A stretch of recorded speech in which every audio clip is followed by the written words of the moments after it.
Saltburn by the Sea was formed in 1861. The first foundation, or first bricks were laid actually in 1860, but the most formal bricks and foundation stones were laid in 1861. So that's how we see the start of this town.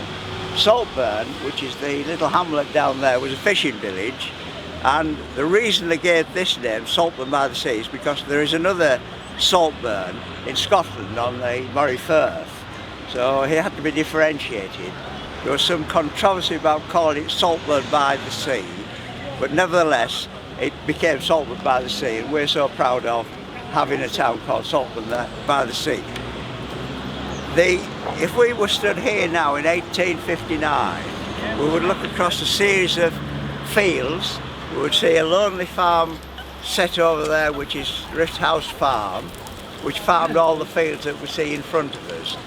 And that really belonged to the Zetland Estates, but it was a tenant farmer who farmed it.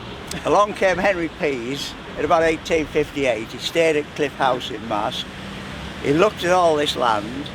It was already, before Parliament, there was an Act of Parliament to take a railway through to East Cleveland, and I think what he saw was a short spur on that railway.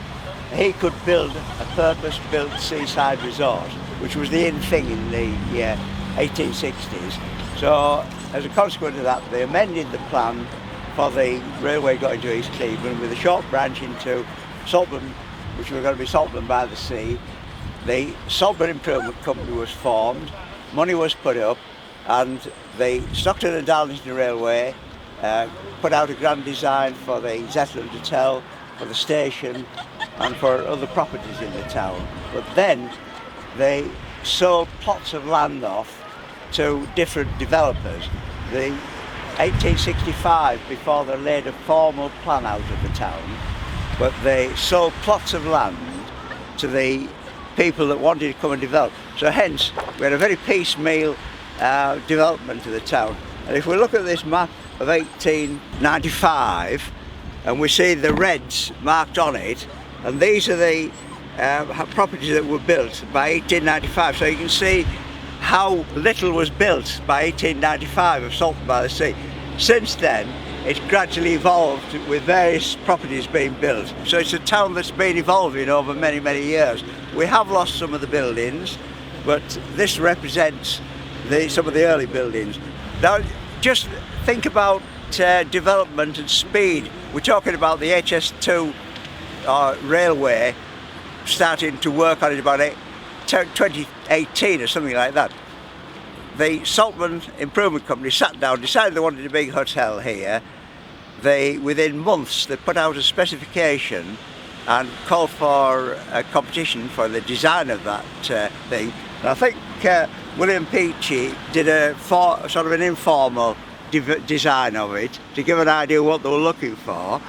And then within a very short time, that place was finished by workmen. And what you've got to think about is that you've got to shut your mind to all the modern, there was no electrics, for instance.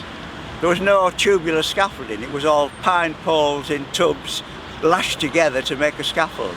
And if you look back at some of the sandstone that's up on the top there, and you think about getting that up there with a block and tackle, get it in place, and if you go up there and look at those, how immaculate they're all made to fit together without all the help of the modern tools. If you have a look at that, you'll see there that we can go over there and we can have a mutton broth and cutlet for 1 and 6pence, if anybody fancies that at lunchtime.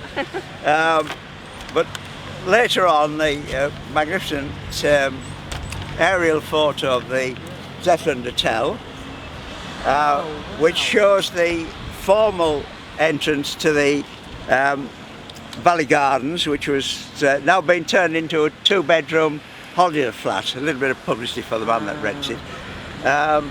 It doesn't intrude at all on this, and these two became 2 derelict drug dens in a shocking state, and so the developer on there has demolished them and built that magnificent building there.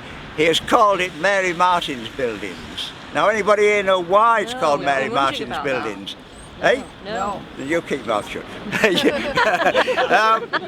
Well, it's got its name simply called Mary Martin's Buildings because Mary Martin was the lady that took the money off people to go into the Valley Gardens. So it evolved the name of Mary Martin's Buildings.